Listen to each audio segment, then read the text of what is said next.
como decíamos, disfrutábamos de No llores por mí, Argentina, una versión de Paloma San Basilio, brillante, además, Jorge. Gloria y Tormento, la novela de José Leandro Andrade. ¿Quién era José Leandro Andrade? Fue el primer astronegro de fútbol, campeón del 24, 28 y campeón mundial en el 30. También participó en la famosa gira de Nacional del año 1925. Además de eso, fue un gran bailarín de tango. Se quedó por Europa, ¿no? Sí, en realidad él siempre vino. Cuando él fue, las 3 veces que estuvo en Europa, él volvió con la delegación. Lo que pasa es que hizo muchas banderías allá en Europa, ¿no? Eso sí. Pero bueno, él contrariamente a lo que la gente piensa, él volvió siempre, ¿no? En el 24 costó hacerlo volver, pero bueno, pero vino. Qué bueno. No, era una estrella del fútbol y sin embargo, digo, obviamente, ¿no? Más allá de todo, tenía condiciones artísticas. Gran bailarín de tango, incluso yo escuché gente decir, lo que eran del Cachafano vieron bailar a Andrade, escuché a viejos decir, lo vieron a Andrade, lo que era bailar. Vos sabés que me contaron una historia, yo qué sé, una de las anécdotas, ¿no? Que lo rastrearon, porque una de las veces que él se quedaba en Europa lo rastrearon los amigos, los compañeros, no sé qué, para hacerlo volver. Sí. Y que bueno, localizaron y resulta que cuando fueron era una mansión y él les abre él en un rodechambre, ¿no? Sí, la anécdota ocurrió en el 24. Porque hay que acordar que ese fue el primer campeonato, ¿no? Sí, el primer campeonato olímpico. Que ganan los uruguayos, ¿no? Fue en el 24. Y hay que acordarse que causaron tan buena impresión los uruguayos que estuvieron un mes, después de ganar el campeonato, estuvieron un mes en Francia recorriendo. ¿Todo el equipo, la selección? Todo el equipo recorriendo todo, fueron invitados a todos lados. Y estuvieron en Moulin Rouge, en cuánto lugar hubo, anduvieron recorriendo por su buen juego, por su calidad humana y su caballerosidad. No hay que olvidar que la famosa vuelta olímpica que le inventan los uruguayos se hace a pedido del público, que han jugado tan bien que les pidieron que dieran una vuelta alrededor del estadio para saludar a la gente. Que la gente los quería aplaudir y tiraban besos y tiraban de las mujeres y tiraban el sombrero al aire. Pero hay un detalle que pocos saben, que Nasasi dijo que sí con una condición, que los que habían perdido fueran con ellos. Mirá qué bien. No solo hizo eso, sino que Nasasi fue personalmente a convencerlo de que lo acompañara. Y con Suiza. Con Suiza, ¿no? Él fue personalmente, a la delegación. Ahí a la cancha, que estaban abatidos, habían perdido 3-0, estaban destrozados los suizos, y él fue personalmente a hablar con ellos para decirle, no, vengan ustedes con nosotros. José Nasasi, que bueno, que tenía 21 años Nasasi, ¿no? Muchos piensan que esa gente era gente, no, eran tipos veinteañeros. Bueno, ¿qué pasó? En un momento Andrade se separa, conoce a una condesa y se separa de la delegación y se va a vivir con ella. Pero había que volver a Montevideo, había que volver a Uruguay. Entonces, Nasasi le pide a Romano, al loco Romano, le dice, bueno, anda a buscar al negro, ¿dónde anda? Claro. ¿Qué anda? Entonces, Romano dice, pues ¿sabes qué? Me dijo, sí, me dio una dirección acá que yo la tengo, y yo la anoté. Entonces, muchos me preguntan, ¿por qué Nasasi le dijo a Romano eso? ¿Por qué? Porque Romano hablaba francés. Mira, claro. Para los que piensan que los uruguayos eran incultos, eso no es cierto, que eran tipos reos, eso no es verdad. No era el único que sabía hablar francés, pero Romano era uno de los que hablaba francés. Entonces se desempeñaba perfectamente, se podía desempeñar perfectamente en aquel París. Y él va a la dirección y cuando ve que hay un palacio. Abre. ¿Será acá? Dice, golpea, y el que abre en realidad es una mucama con cofia. Y le dice, perdón, busco a Andrade. Entonces ella le dice, Monsieur Andrade, pase. Entonces, cada vez más confundido esto. Claro. Y ahí sí, hasta Andrade con Rode Chambre, fumando un habano y tomando champán, y le dice, bueno, negro, se acabó. Se te terminó la condesa. Está bien, dice, dale un beso a la condesa y volvemos. Y lo interesante del tema, que yo tuve oportunidad de conocer a la hija de Andrade. Ah, mirá qué bueno. A Nelly Teresa, que está viva, vive en Salto. Y bueno, impresionante, una tarde plena de anécdotas y de... ¿Eso lo pusiste en el libro? ¿Está en el libro eso? Sí, en la novela. En la novela muchas cosas está pero yo hace poco volví a estar con ella, ¿no?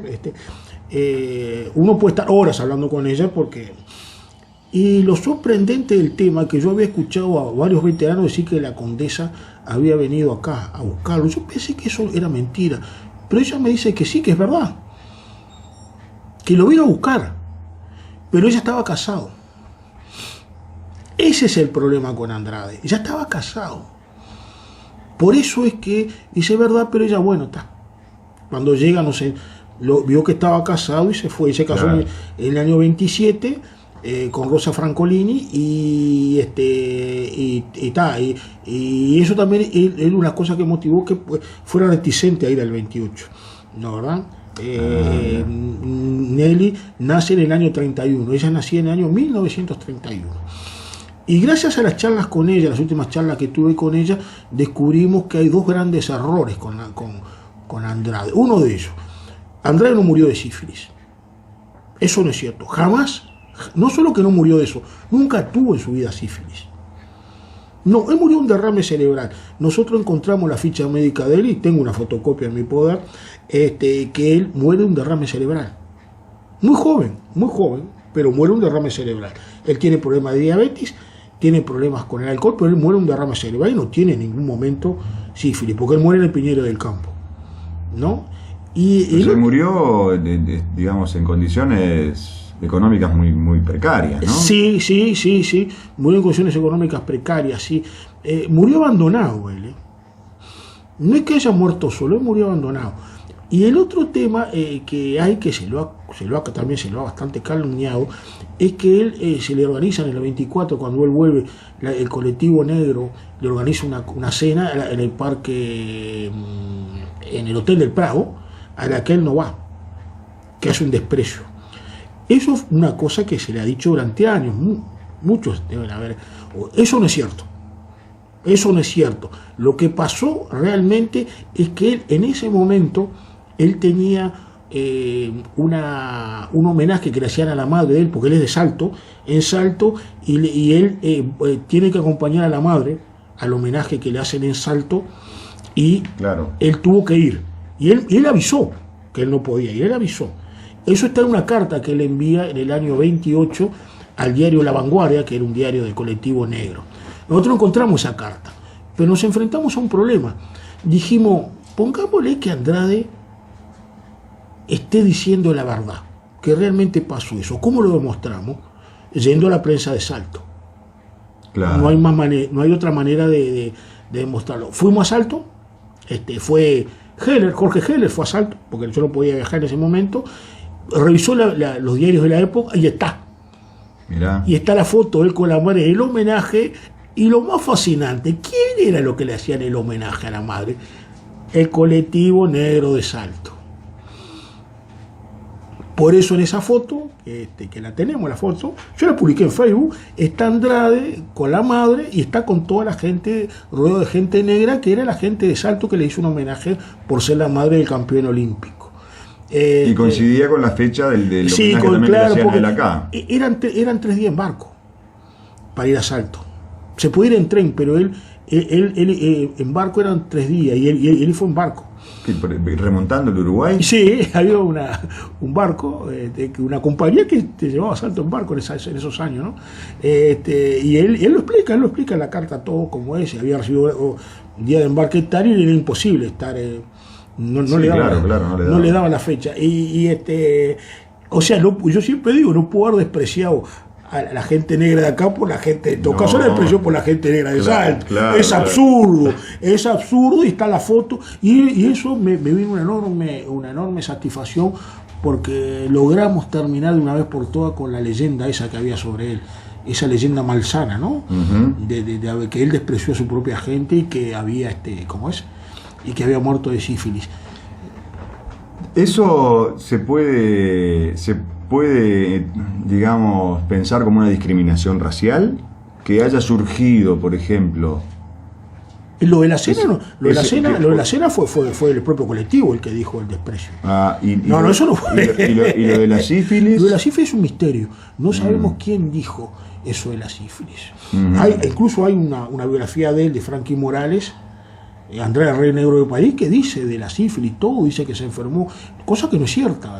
Incluso menciona que la gira del 25, imposible. Pero ¿cómo se puede escribir, hacer un libro, o sea, de una obra, digamos, dando certeza a un comentario, a cosas que se digan por allí, sí. Sin estar documentado? Porque no sé. Porque si vos estás diciendo que te documentaste, que fuiste a ver la ficha médica, el informe médico, y que en ningún momento tuvo sífilis, quiere decir que... Yo en un principio, yo tomando como cierto lo de Franklin Morales, yo hice mi novela, partí de la base, cometí un error, que ahora lo corregí con la versión nueva, ¿no? Lo arreglé. Y agregué también más detalle por qué él no va a la cena. El otro, yo no sé por qué hace la gente eso, pero la documentación estaba. Claro.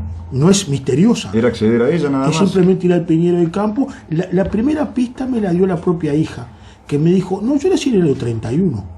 Si mi padre hubiese estado enfermo de sífilis ya, yo hubiese nacido con problemas graves. Claro. Mi madre hubiese sido infectada.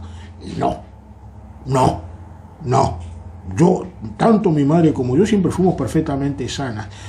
Y lo otro, ahí fue mi esposa la que me hizo observó, las mujeres en eso, tienen ese ojo, dijo, no puede ser que él haya muerto de sífilis en el Piñero del Campo, porque el Piñero del Campo, la población es muy vulnerable. Un sifilítico podría causar estragos. Claro. No puede ser que él estuviera enfermo, hubiese muerto en otro lado, hubiese muerto en el Fermín Ferreira, pero tenés razón, le dije, claro. Estará la ficha de Andrade del año 57 y tendría que estar, averiguamos, gracias a una funcionaria ejemplar que se metió en un sótano y encontró y nos hizo la fotocopia de ese documento que dice claramente que no tiene, nunca tuvo. El problema es de otra especie, murió de un derrame cerebral. Qué barbaridad. Por este trabajo, Ediciones La Gotera de 2003, primer premio en el concurso anual de literatura del Ministerio de Educación y Cultura y mención de honor en el Premio Municipal de Literatura de 2003. Sí, fue doblemente premiada esa obra. Y además tuve la inmensa alegría que Luis Trochón con Jean Boqueña en el año 2007-2008, él la musicalizó y ganaron ese año el primer premio, con una actuación formidable de Pedro Díaz haciendo de José Andrade Viejo, que realmente se comió la cancha, ¿no? Que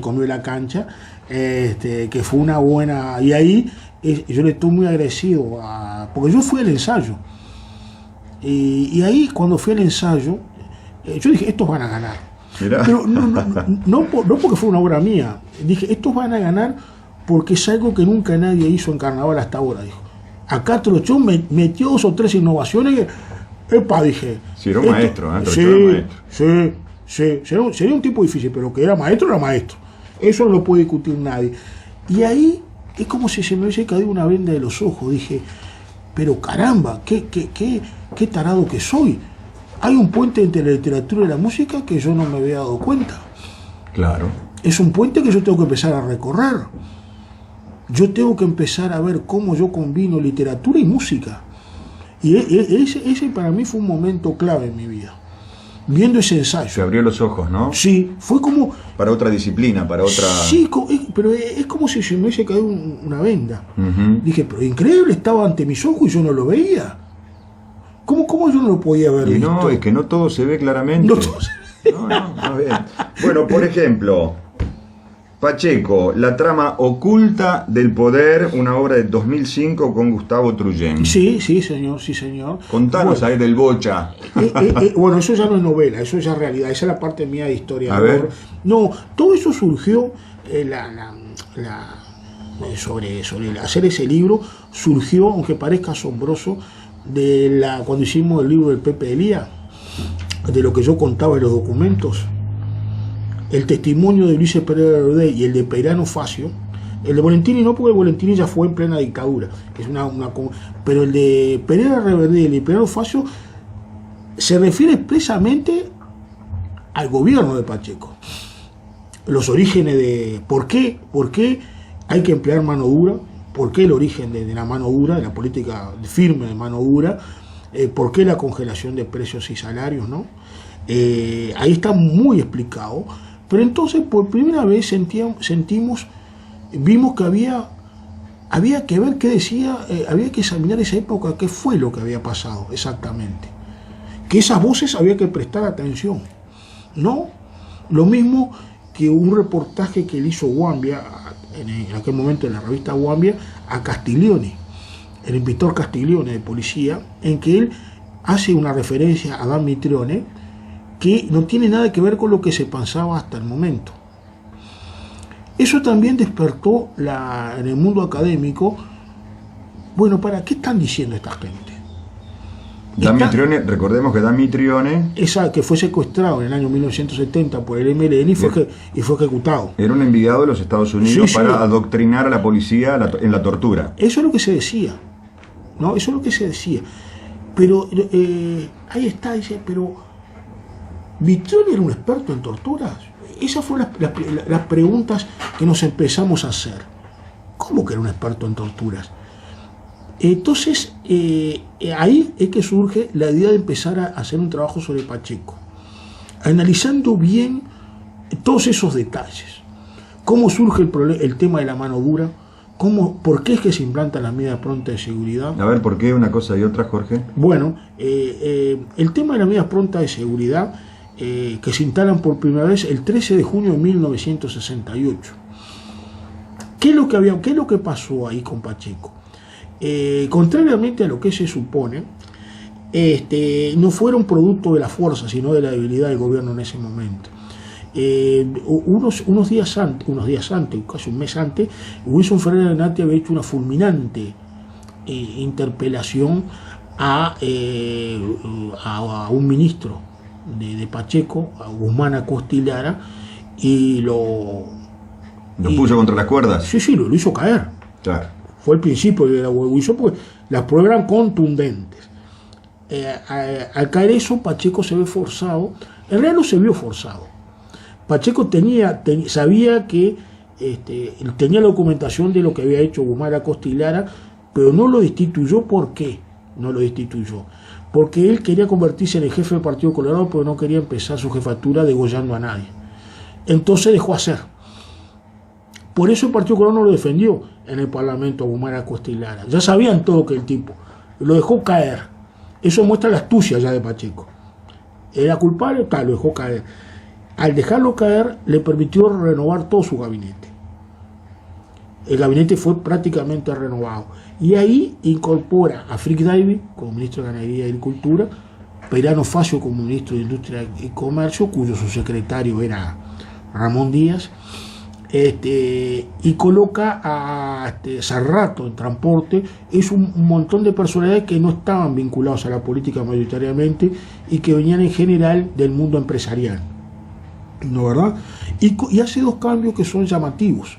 Coloca a Flores Mora, que era ministro de Ganadería, lo pone en Trabajo y Seguridad Social, y pone a Alba Roballo de ministra de Educación y Cultura. O sea que ahí, cuando nosotros vimos, como voy a decir, la secuencia de los hechos, dijimos, ¡epa! ¿Cómo? Si colocó a Flores Mora de ministro de Trabajo y a Álvaro Roballo de ministro de Educación y Cultura, quiere decir que no pensaba dar palo a los trabajadores y a los estudiantes. Acá está pasando otro problema, dicho y hecho. Ahí viene la mano dura. Claro, ¿qué es lo que pasa ahí?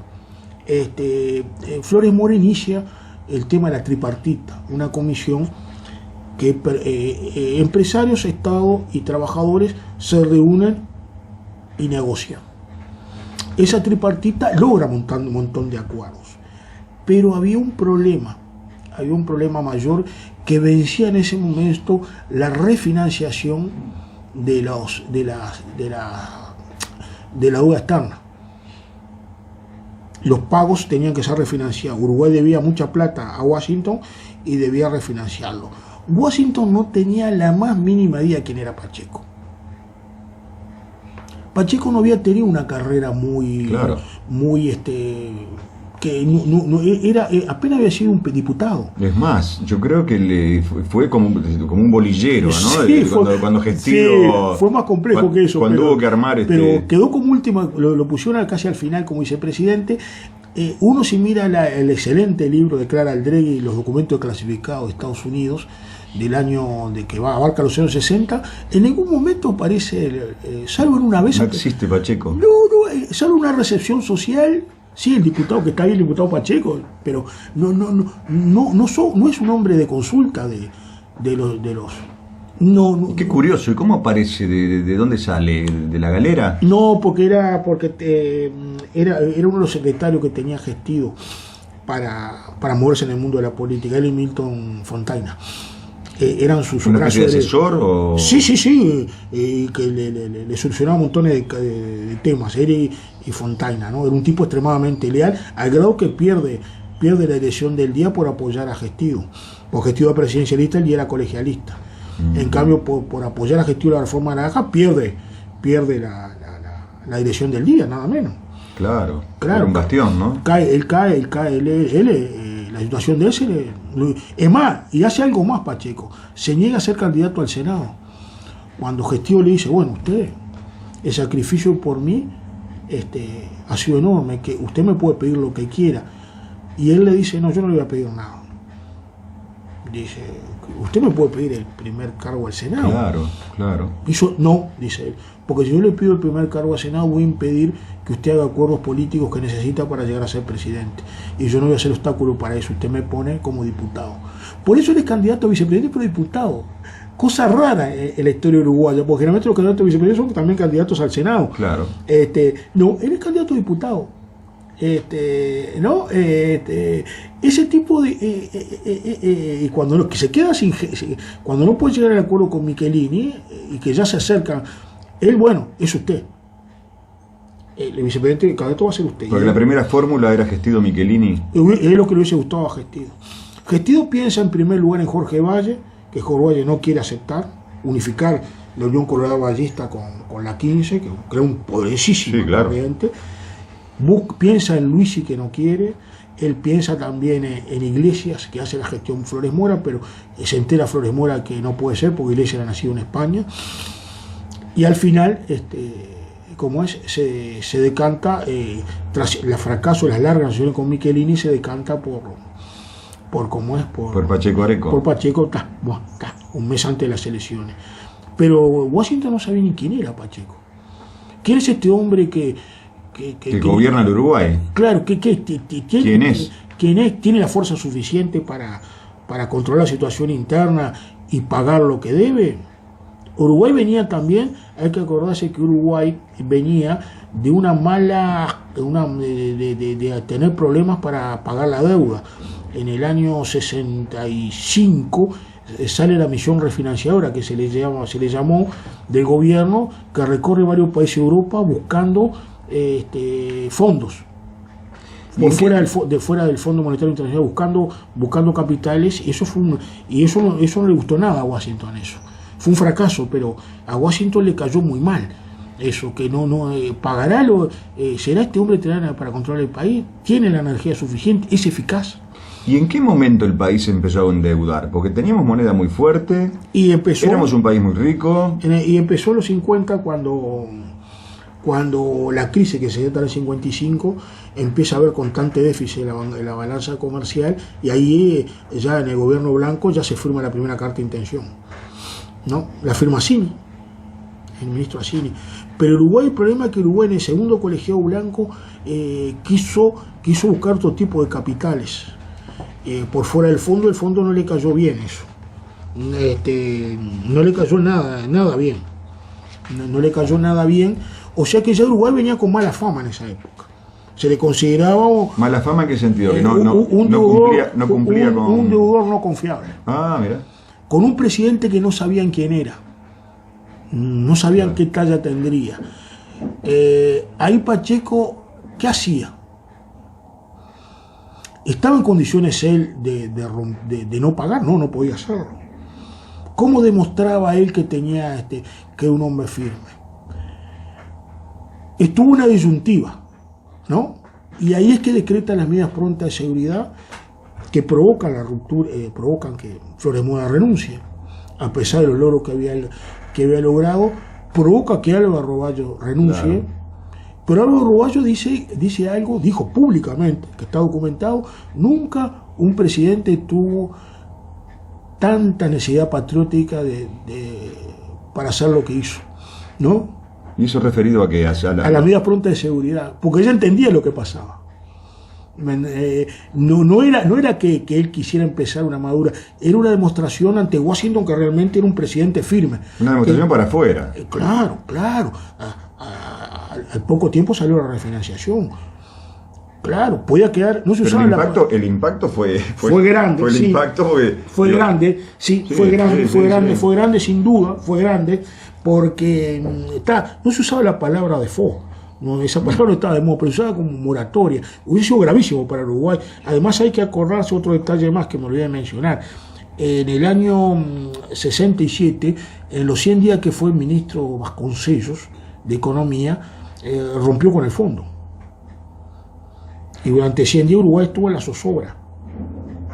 Porque los otros organismos, el BI tampoco, decían, bueno, Uruguay rompe con los circuitos internacionales, queda en el aire. Y ya veníamos con las cosas no venían bien en el plan. Sin respaldo financiero. No, claro, era complicado. Ahí estaba re complicado. No digo que Pacheco haya estado bien. No es un juicio de valor. Lo que hace el historiador es explicar por qué toma esas decisiones. Al decretar las medidas prontas de seguridad, aumenta la conflictividad, especialmente estudiantil. La sociedad se agita ante esas medidas prontas de seguridad.